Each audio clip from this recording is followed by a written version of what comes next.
You ain't got but $100 and you're trying to shoot a film. Well, you come to the right place.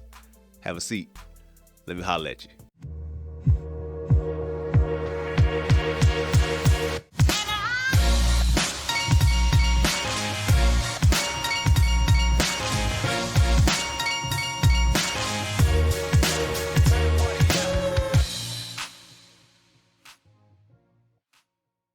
What up, y'all? It's your favorite director, Shelton R. Johnson. And earlier this week, I was asked, what would I do if all I had was $100 to shoot a film?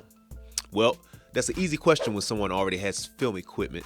And then the second thing people probably would guess is use your phone, but then you don't have good quality lighting and sound. But in today's video, I'm gonna tell you exactly what I would do if I had $100 with no equipment at all. Let's get into it. Okay, so I've always believed in quality over quantity. Always have, always will. So if I had $100 to make a film, the first thing I would do is focus on the script. I would spend tons and tons of energy and thought on the script. That would be my primary focus, because once again, you've heard me say it if you've been following my channel, whenever the budget is low, then that means creativity needs to be high. And with $100, that creativity needs to really be high, okay? And that high creativity starts with the script. Now, once I've got my script tight, here's how I would address the other 5 primary elements of filmmaking to ensure that I make a quality film for less than $100. First, with sound. Now with sound, you can get a wireless lavalier microphone system or a mini microphone, both of which can connect to your phone. The lavalier system or the mini microphone, both can connect to your phone.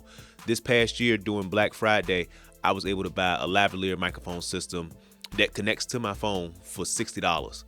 So that's where I would spend the bulk of my $100 right there on sound, because anybody who knows anything about filmmaking will tell you bad sound will ruin any great story, no matter how good the script is. Now, if you want to hear the quality of those lavalier microphones, I'll include a link to my intro video where I use them. Moving on to number 2, lighting. Now, you can go to Lowe's or Home Depot. Any budget filmmaker already knows where I'm going with this, and get those clamp lights.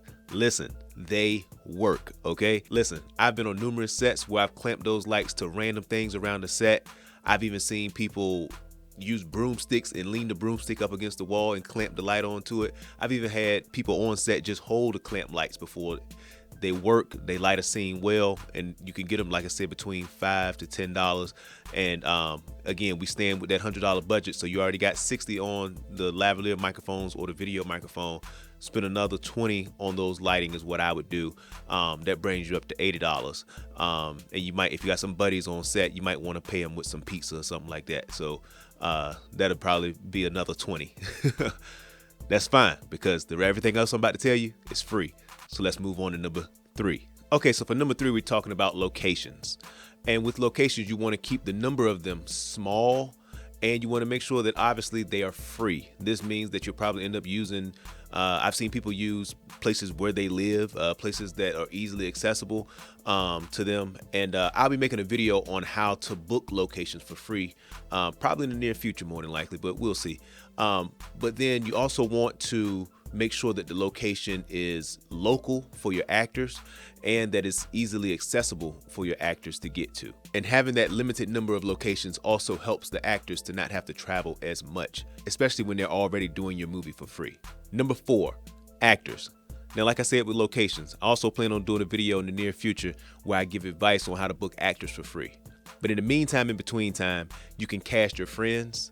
You can post on local social media groups and see what local actors are interested in just gaining some experience. You could also even post paper notes on local coffee shop corkboards and whatnot, just to gain attention of local actors or people who may be interested in acting, just to see what the experience is like. Just know that you'll be having to direct actors with little experience or non-actors, which is really a skill set in itself. Number 5, editing. Obviously, I would use iMovie because it's free.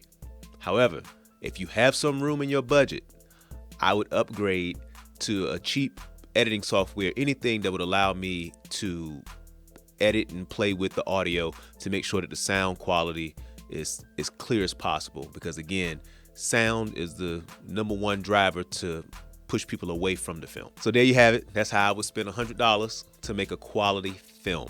This would obviously be a short film if I were doing it. However, there are plenty of creative people out there who I'm sure are way more creative than me who could probably do this with a feature film.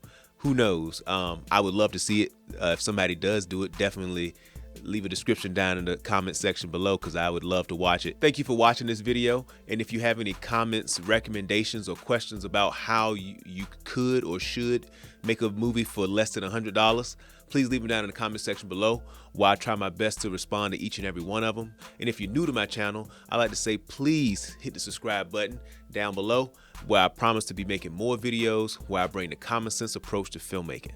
Until next time,